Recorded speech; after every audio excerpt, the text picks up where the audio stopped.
И така, драги приятели, ние отново сме тук. Както виждаме, има доста гъста риба, която ние по незнайни за нас причини не може да ловим. Стръвта е парче месо от малко шаранче за голям. Мисля да отида до града да купа малко тубертини и да забъркам от прословутата смес, само че падна батерията на дрелката. Получи се труден риболов, риба няма, както виждате няма и хора, освен един малумник, който съм аз, няма тук други. Вижте какви скали, камъни, никаква храна за рибата, разчитаме на нейната глупост, за да може да я хванеме. Гери отиде за кафе, надявам се да се върне до 2 дена. Нямам бира, нямам вода. Един сървайвър, но все пак на дънните въдици лежа с трети дропер на 4-то коляно. При положение, че смених 8 топсета и 13 колена, моите ме заболяха. Няма значение, ние продължаваме с риболова, драги приятели. Мисля да забъркам малко трохи с специално лепило за мухи. Прекалено много уси имаме една риба, която не е гъста, така че продължаваме да чакаме. За всички желащи да посетят Майорка и това красиво езеро, в което няма грам риба, мога да кажа едно: много красиво, много уси, никаква риба и това е. Това е, драги приятели, за сега. Много ползи на папарака, на върха, краси.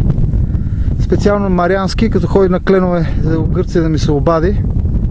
И на белполски, мариан белполски, да отслабнеш малко. Не се връзва, да ловиш риба, да обикаляш горите и да си с леко наднормено тегло.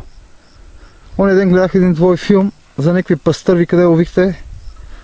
И направо, брат ми, да ти кажа, ми беше малко кофти, защото много готин развъдник. Искам някой от вас да дойде тук и да ми покаже как се лови на 13-то коляно, 4-ти дропер, на 8-ми вирбел и на 18-ти топсет, защото аз нещо не мога да се сета. Аз съм обикновена пръчка Carrefour, 18 лева, фрейска, не знам каква марка е, другата от китайците, къса, дървена пръчка с макара гнус, 18 мисля, че е. Един лагер, подарък ми от дядо ми. Какво да ви кажа, драги приятели, при положение, че няма много гъста риба, ние седиме и чакаме редка риба. Надявам се да виждате въдиците, които незнайно защо мълчат в момента. Чакаме жесток удар. Надявам се до 2-3 дена да ни удари нещо. Да не е слънчев удар, само температурата е над 40 градуса в момента. То затова няма хора. Но аз очаквам голямия удар и искам да ги поря. Не знам дали сега, утре, други ден или другата седмица, но ще се да не хвана. Все пак имам една риба, което е за предпочитане от 0. Нямам нито едно геле за сега. Потрепа едната, но не знам дали ще има удар или само игра на малка риба. Прекалено много гъста малка риба. Съжалявам, че не нося капинга, за да мога да капирам на 40 метра навътре. Но другия път обещавам да си купя, стига да е над 200 лева.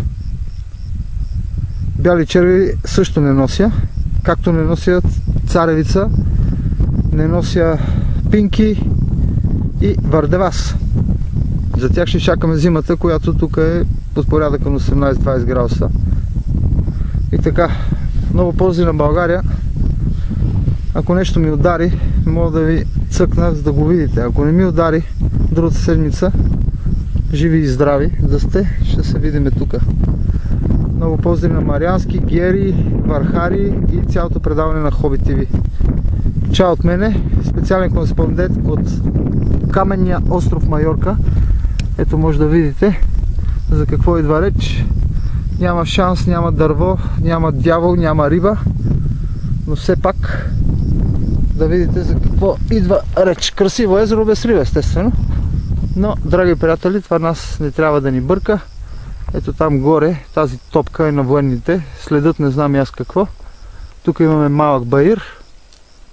И в общи линии камениста почва.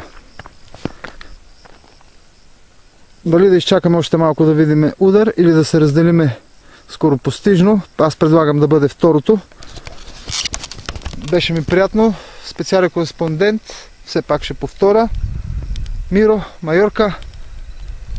22 или 23, обърках вече датите. Надявам се да имаме някакъв добър удар. Както виждате, не знам дали виждате, вие вече виждате мен, не виждате въдиците.